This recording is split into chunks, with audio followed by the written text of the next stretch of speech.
Okay, so have you ever felt like you're just not measuring up, like you're constantly falling short? Yeah, that feeling of inadequacy, right? Exactly. And it's especially tough in today's world with, social media and everything. Oh, yeah, social media definitely doesn't help. Right. It's like this constant comparison game. It is. So in this deep dive, we're going to tackle this head on. We're exploring Chapter 4 of Jordan Peterson's 12 Rules for Life Okay. to understand why self-improvement feels so damn tricky these days. Yeah, I think a lot of people struggle with that. I know I do. Especially when you're bombarded with images of everyone else's seemingly perfect lives. Like this highlight reel, right? Everyone's showcasing their successes, their talents. Totally. And it makes you question your own worth, your own accomplishments. It's easy to feel inadequate when you're constantly comparing yourself to others, especially online. Peterson even talks about how Hollywood actresses, even the most stunning ones, they feel that pressure. Oh, absolutely. The pressure to stay young, to stay relevant. They're always worried about being replaced by someone younger, someone newer. Right. It's like there's always someone else waiting in the wings. It's a tough spot to be in. And Peterson uses this analogy to explain how much comparison has intensified. Okay, I'm intrigued. So imagine, like, 100 years ago, Okay. your competition was basically just people in your small town. Like your neighbors, the folks you saw at the market. Exactly. But now, with social media and globalization, Yeah. it's like you're on this massive global stage constantly being compared to millions, billions of people. That's a good point. The scale of comparison has definitely shifted. It's insane. And Peterson throws out some stats that are kind of mind-blowing. Oh, like what? He says even if you're 1 in a million in terms of talent, if you live in a major city, statistically, there are probably 20 other people just like you. Wow. Yeah, that puts things in perspective. Right. So in a way, it makes sense that we all have this inner critic, this voice that's always telling us we're not good enough. That nagging voice, yeah. It can be brutal, but is it always a bad thing? I mean, doesn't it sometimes push us to do better? That's an interesting question. I mean, think about it. Awful music can torture listeners. Uh-huh. True. Poorly designed buildings, they can crumble in earthquakes, and substandard automobiles, they can kill people in accidents. Oh, wow. Yeah, you're right. So having that critical voice that pushes us to maintain standards, to strive for excellence, that's not always a bad thing. It can be a matter of life and death, actually. Okay, that makes sense. It's Yeah. like we need that voice to keep us on our toes. Exactly. It's about finding that balance between constructive criticism and just being mean to ourselves. Because, yeah, my inner critic, sometimes it can be a real bully. Oh, absolutely. And Peterson points out this major flaw in how our inner critic operates. It often thinks in these black and white terms. Like success or failure. Exactly. Without acknowledging all the shades of gray in between. It's that all or nothing thinking, like if you're not winning, you're automatically losing. Right. And that's just not how life works. So how do we challenge that? How do we get out of that mindset? Well, Peterson argues that there are so many different ways to live a fulfilling life, so many different games we can play. Not just one right way to do things. Exactly. And he even suggests that maybe you need to invent your own game if the existing ones don't fit. Create your own definition of success. Exactly. Yeah. You know, he uses this really funny example. Imagine a mime at a talent show, right? Okay. But this mime, he's got his mouth taped shut, and he's doing this hilarious routine with oven mitts. Oven mitts. Haha, okay, that's a visual. Right. Maybe not everyone's cup of tea, but it was working for him. So it's about finding what works for you, what lights you up. Exactly. It's about recognizing that there's no one-size-fits-all approach to success. I love that. It's so freeing to think about it that way. Right. And maybe it's not even about winning in the traditional sense. Maybe it's more about growing. Growing as a person. Exactly. Think about it. You could be winning in a game that's no longer challenging you, no longer helping you grow. Oh, that's a good point, like being stuck in a rut, even if it looks successful from the outside. Exactly. So maybe ultimately, growth is the most important form of winning. That's really thought-provoking.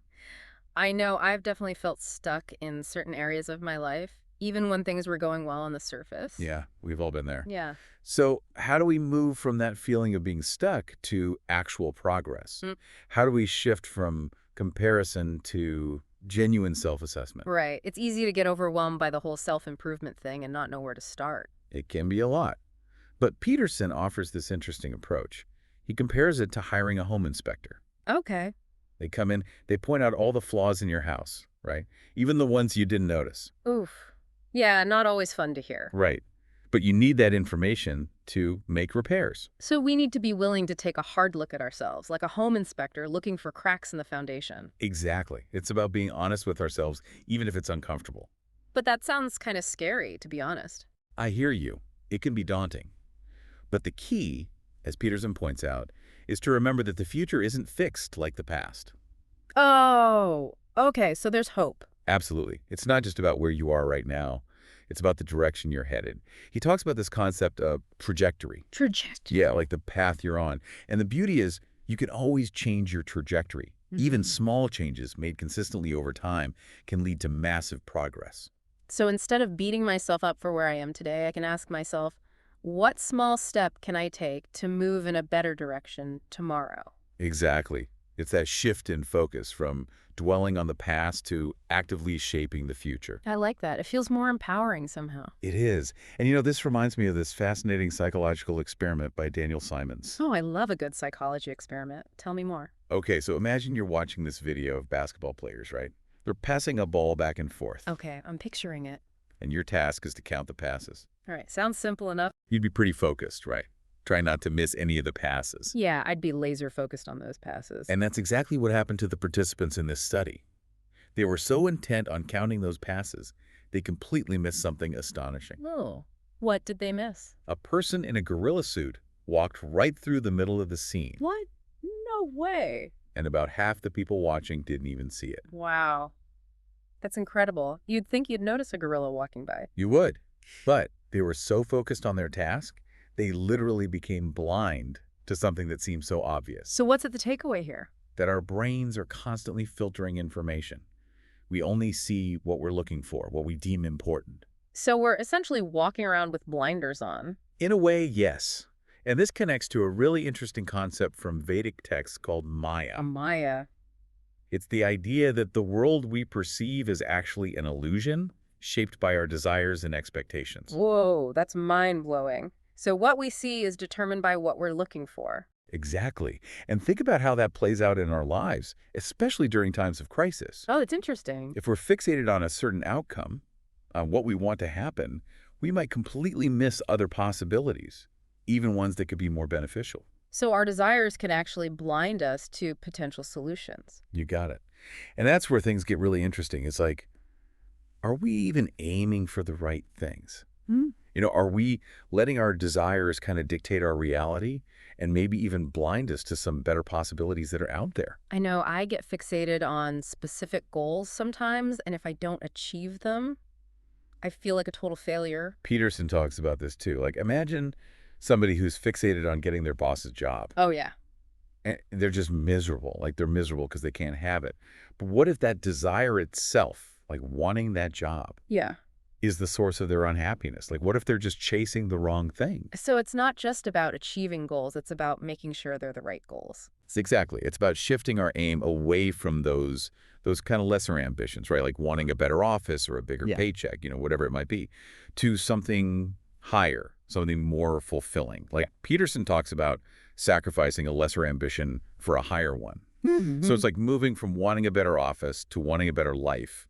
And then even beyond that, to aiming for the betterment of being itself. Okay. The betterment of being. I gotta admit, that sounds pretty abstract. Yeah, it's a big idea for sure. What does that even look like in real life? Peterson uses a pretty interesting comparison to try to get this point across. He talks about the Old Testament God versus the New Testament God. Okay, yeah, I'm familiar with that. Like, Old Testament God is often seen as kind of harsh and judgmental, and the New Testament God is more about love and forgiveness. Exactly, and Peterson's point is we shouldn't be so quick to just dismiss that Old Testament God. Like he says, the people who wrote those texts, our ancestors, they understood that the world can be a dangerous place. Yeah. Right? They had a healthy respect for famine and disease and war, like all those destructive forces of nature. And they saw that Old Testament God as a reflection of that reality, like a force to be reckoned with. Right, like they weren't sugarcoating things. They knew life isn't always easy or fair. Right. And then he connects this to, the horrors of the 20th century, the totalitarian regimes, genocide, all that. Yeah. It's a reminder that evil is a real thing. Like, we can't just pretend it doesn't exist. That's a heavy thought, but how does that tie back into the idea of betterment of being? So Peterson suggests this it's like an existential wager. Yeah. act as if that Old Testament God might also be the New Testament God. Mm. Like, embrace the possibility that existence might actually be justified by its goodness, but only if we behave properly. So it's not blind faith, but it's more like what Peterson calls an irrational commitment to the essential goodness of being. Exactly. It's choosing to believe that deep down, life is inherently good even when things are tough. You nailed it. And that choice, that commitment can be so powerful. Like, it helps us overcome that nihilism, the resentment, the kind of, hatred of existence that can creep in when you're struggling. Right, right. Okay, so that makes sense. But like, how do we put that into practice? How do we shift from those petty desires that are holding us back to something truly meaningful? Okay, well, Peterson's got some really practical advice here. He talks about paying attention, like really paying attention To what? to our surroundings, our thoughts, our emotions. Notice the things that are bugging you, things you could fix, and things that you'd actually willing to fix. Mm. Instead of getting overwhelmed by the big picture, just start small. Like, he even uses the example of a messy desk, Uh-huh. something we can all relate to. Oh, yeah. My desk could definitely use some attention. So instead of trying to tackle the whole mess at once, I should just pick like one small area and just focus on that. Exactly. Break those big, overwhelming tasks into smaller chunks. And don't forget to reward yourself for making progress. Even if it's just like having a glass of wine with dinner or, taking a relaxing evening on the sofa. Like negotiating with yourself almost, like treating yourself like a friend who needs a little encouragement. That's a great way to put it. And Peterson really stresses that being kind to ourselves during this process. Yeah. Like, don't be a tyrant to your own inner employee. Right. Offer some encouragement, some praise, some rewards for a job well done. Even those small acts of self-improvement, if you do them consistently, they can totally transform your life. I like that. I think I get so caught up in self-criticism, I forget to celebrate those small wins. We all do it, but those small wins are important, right? They build momentum. Peterson even says, do that for 3 years and your life will be entirely different. 3 years. Wow. That feels both daunting and hopeful at the same time. Right. You realize the power of consistency. It really is amazing. And as we master those smaller steps, we can start aiming higher. It's a gradual process. It's about expanding our vision, letting go of those limiting desires, and aligning ourselves with what Peterson calls the highest good. It's almost like, slowly climbing a mountain, Yeah. like one step at a time. And eventually you reach a point where you can see beyond your immediate surroundings and you get this wider perspective. That's a beautiful analogy. Yeah. And Peterson brings in the teachings of Christianity to kind of illustrate this point. He talks with the Sermon on the Mount where Jesus says, seek ye first the kingdom of God and his righteousness, and all these things shall be added unto you. So it's about prioritizing spiritual growth, Yeah. seeking truth, and acting in accordance with our highest values. You got it. And Peterson makes it clear that this isn't about being passive or withdrawing from the world. Like he says, attend to the day, but aim at the highest good. It's a call to action. Like, be fully present in your daily life, but always striving for something more, something greater than yourself. Exactly. Yeah. And it all starts with a simple but profound shift in perspective. Instead of comparing yourself to others, which, let's be honest, is a recipe for misery, Yeah. we start comparing ourselves to who we were yesterday.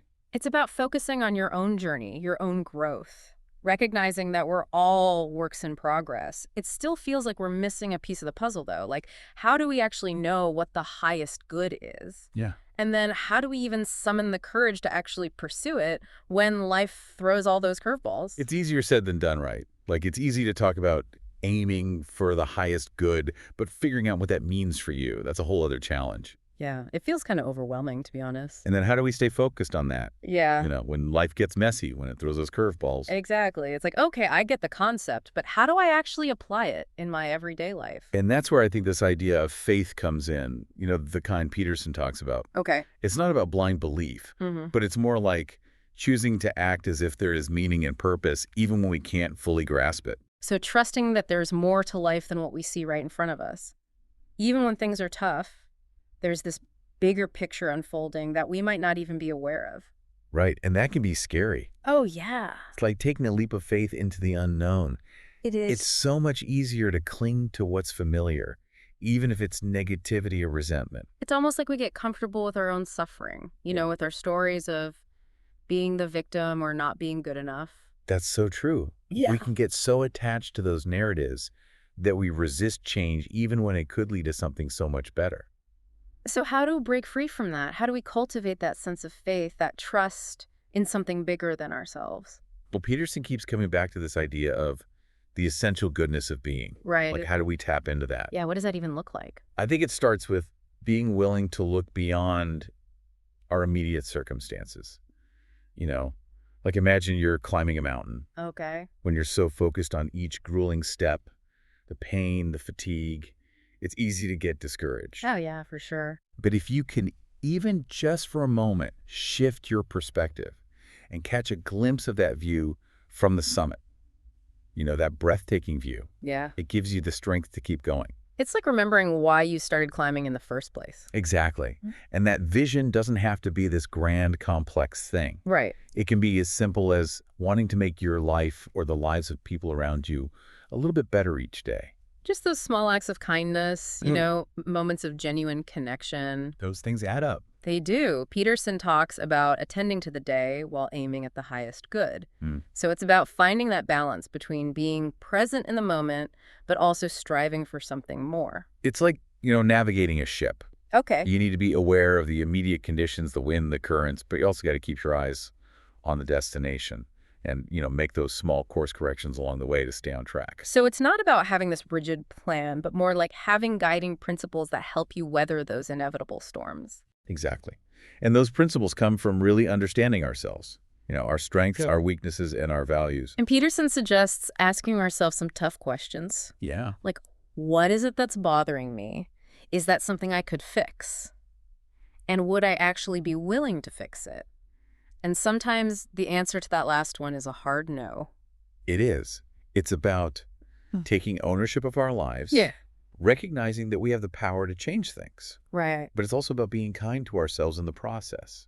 Because change isn't always easy or linear. No. We're going to stumble. We're going to make mistakes. We are. It's about getting back up and trying again. Yeah. Not beating ourselves up when we fall short. Exactly. And that's where that irrational commitment comes in. Oh. It's about holding on to that belief in the goodness of being, even when things are tough. Yeah. Trusting that the journey itself has value and that even our mistakes can teach us something. So it's less about achieving some kind of perfection and more about just persevering, continuing to refine your aim and just making those small incremental improvements over time. You got it. And, as we do that, as we continue to align ourselves with what we believe is the highest good, Right. we might find that we're not only changing our own lives, but we're also contributing to something much larger than ourselves. It's like we're each adding our own small piece to this grand mosaic. Exactly. And ultimately, isn't that what we all crave? Yeah. To know that our lives matter, that we're making a positive difference. That's a beautiful thought. And it's something we're striving for. So for all of you listening out there, we leave you with this challenge. What would your life look like if you genuinely aimed at the betterment of being? What new possibilities might you discover? What would you start to see that you're currently missing? What small step can you take today, right now, to set yourself on that path?